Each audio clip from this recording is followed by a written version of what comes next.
And this is a conversation in a break yesterday that turned into, hey, man, we probably should continue this conversation on. And, Kevin, we've been discussing Jimmy Butler as an option for a while, and I just don't love that. I do love you saying, hey, and go ahead and mark that. I do like when you're like, hey, we're trying to give this guy away right now. I mean, you might be able to get him for nothing, but is that good value for you if it is actually nothing? I don't know. And the only reason I would say yes is because Jimmy Butler on a vendetta, I think, is a thing. There are three major factors, three motivating factors for athletes, and that is... And for Jimmy Butler, it might only be one. Revenge. He might only want revenge. Revenge, contract season, and fun babies. Kids motivate you. This guy we're about to talk about might be porn stars. All right, and that is... I mean, fun babies do kind of come from that sometimes. Zion Williamson. And, yes, thank you. The Zion is... He's been a fascinating enigma since he was drafted. Even before he was drafted, the whole breaking the shoe thing was interesting. But the body, Mike, when he got drafted, I do remember you saying he's not going to be able to physically play basketball because I thought like at 32 his career would be over. Just being at that physical, that athletic, and that heavy.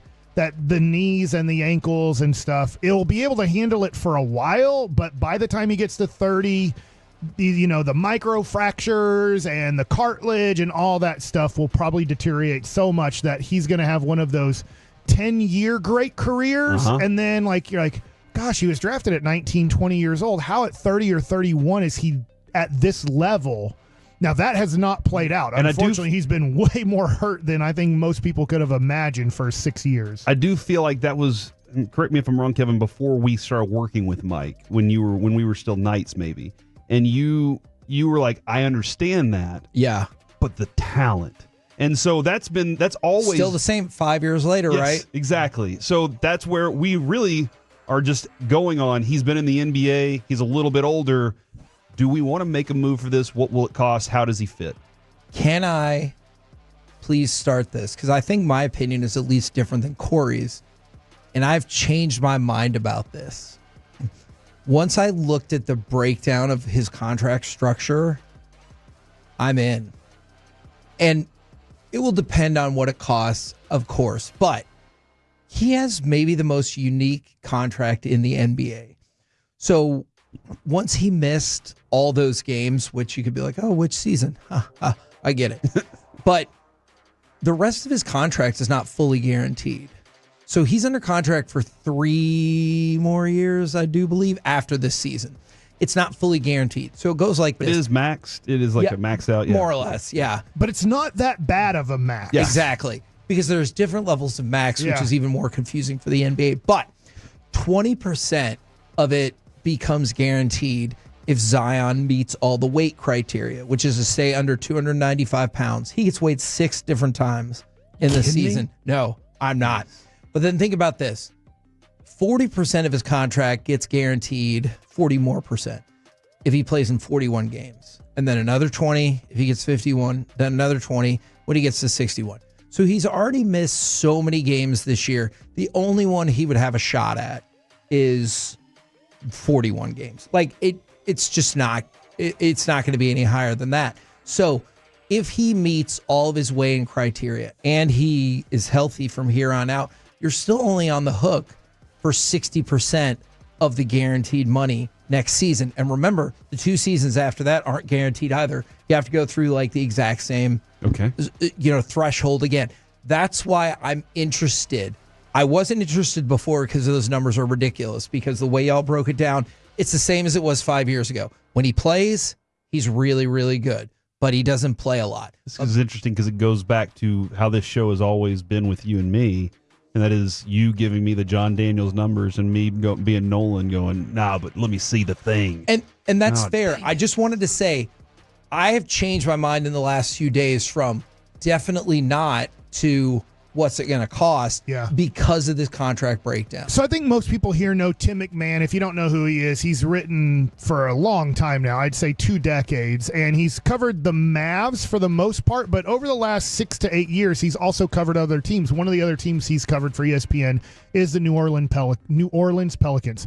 he wrote an article right before the new year that Zion possibly is going to get traded, as in, like, from what he was maybe kind of hearing, that New Orleans is just looking at how horrible of a season this is, how horrible of a future that they possibly might have. Also, they have a chance at getting Cooper Flagg, which a lot of people believe is that kind of generational talent that will change your organization into a winner. Now, people thought that about Zion 5-6 years ago, unfortunately, because of his injuries, and then you have to take in his possible motivation and lack thereof, which does not appear to be the case with Flagg whatsoever. It appears to be quite opposite. And so this is where I started thinking about this before the new year. Is Zion came back last night, and I think it just ended up perfect timing that we're going to talk about it today, that last night he came back.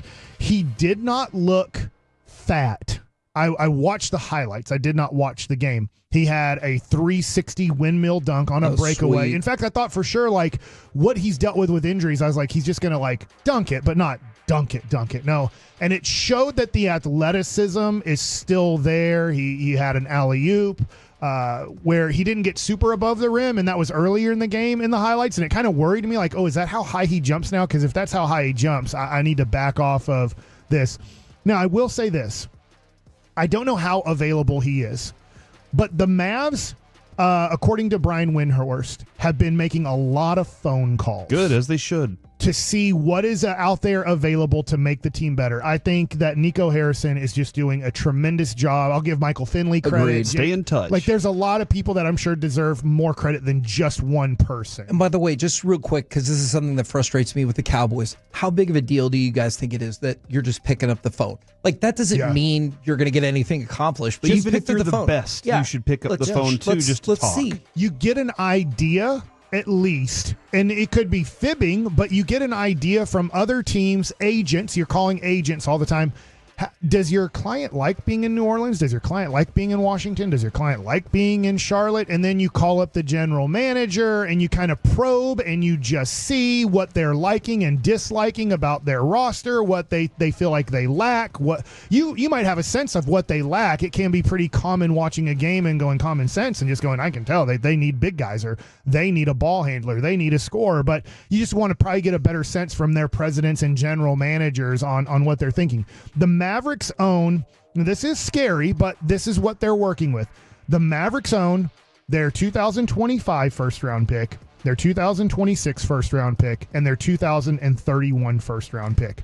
Those are the only first-round picks they own through that time, and they own one second-round pick in 2025. Literally, they do not own a second-round pick until 2032. And remember, that's relevant because you can't trade first-round picks in back-to-back seasons. So whenever you hear this proposal, I think the way it's going to go is 25 and 31. That's the only draft picks you can offer, or you can offer 26 and 31. Yeah. If you wanted to do it that way. If you said we don't want to offer, maybe you know more about Luka. Let's just say you're Nico, and then it becomes like, how much do I want to trade for a run this year? If you know that, I don't think this is the case. I want to make this clear. But behind the scenes, they know Luka's injury way more. I'll just say, like, I didn't know DeMarcus Lawrence's injury, but I'll just be honest. Like, I get to be with a professional team, and they are pretty much telling me he ain't playing the rest of this season. And that was when he got hurt, and he didn't play the rest. Now, did the Cowboys tell us that he wasn't playing the rest of the season? No. But they probably knew, too, just like most athletic doctors somewhat know that injury, that position, that sport, and go, yeah, like, he ain't playing. But you look at what the Mavs have to offer. They have 2 first-round picks they can offer, 25 or 26, and then 2031. Those are the only first-round picks that they have available to even offer in trades. Now, that being said, I don't think the Pelicans, I don't know this, I don't think they want Zion anymore. I think that, just think of how fed up we would be as Maverick fans if we were, instead of Luka, we got Zion. And we thought that Zion was going to be our answer. And you started building around him, and you traded for. You got Brandon Ingram, and you got C.J. McCollum, and you drafted different. Somewhere with Luka, right? Right. And so you just be like, I'm fed up with this. This isn't going to work. just get as much as you can right now, while some team might believe that they're going to get him healthy, they're going to get him motivated, they're going to keep his weight under, certain frameworks that keep him healthy, that he's like, we're done. Yeah. And so I think New Orleans is done. Now, I'm not saying you can get him for nothing. But maybe a cheaper thing than you could have been a long time ago. Getting your salary, as in trade-wise, to $30 million, because that's what it would take approximately to send to New Orleans to get Zion at approximately $36 million this year. You start getting to Jimmy Butler, I got to get to $42 or $43 million worth of players to get Jimmy Butler.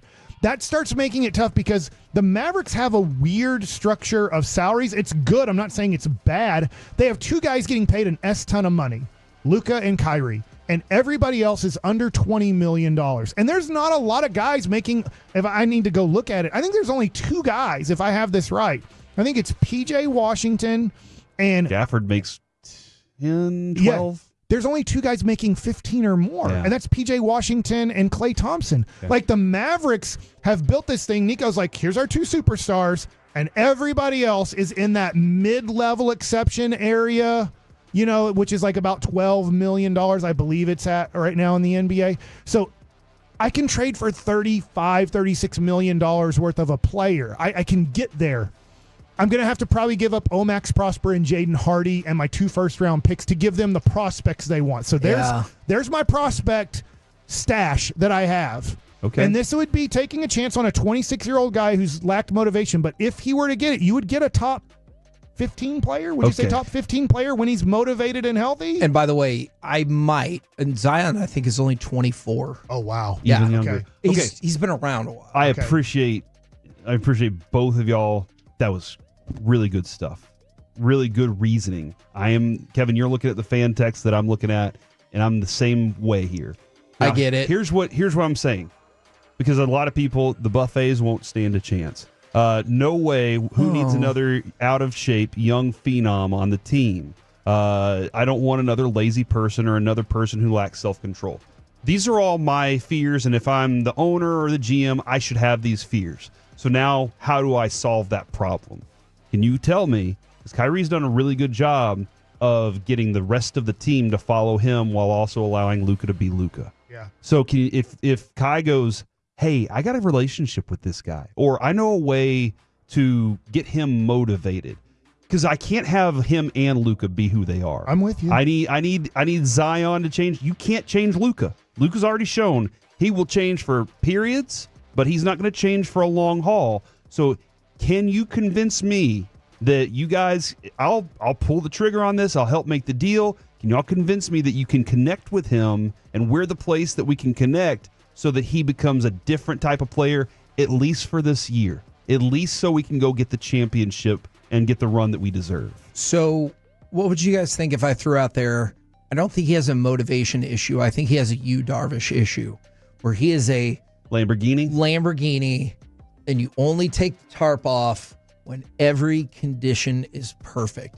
That's why I think he misses so many games. I'm not saying he doesn't have other issues, but I think he misses another chunk of games because he's like, I got a hangnail. Not quite perfect. I'm with you, and I don't know the trust level of this. I do know this happens in sports, at least in baseball for sure.